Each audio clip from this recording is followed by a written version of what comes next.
তাহলে $1,000,000 জন্য আপনি ঘুমান না, কিন্তু 2 রাকাত সুন্নাত যা পৃথিবী এবং এর মধ্যে যা কিছু আছে তার চেয়েও দামি, তার জন্য উঠতে পারেন না? ফজরের সালাতের মূল্য কত ভাবুন। সমস্যা হলো আমরা হাদিস শুনি কিন্তু বিশ্বাস করি না, কোরআন পড়ি কিন্তু বিশ্বাস করি না।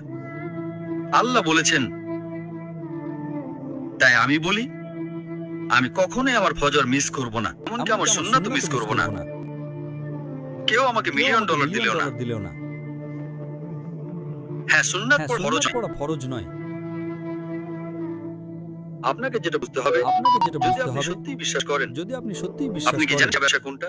আল্লাহ জানেন সেরা ব্যবসা 100 নম্বর আয়াতে বলেছেন, যদি আল্লাহর পথে একটা শস্য দানা দান করেন, আল্লাহ আপনাকে 7টা শীষ দেবেন এবং প্রতিটাতে 100টি করে দানা থাকবে।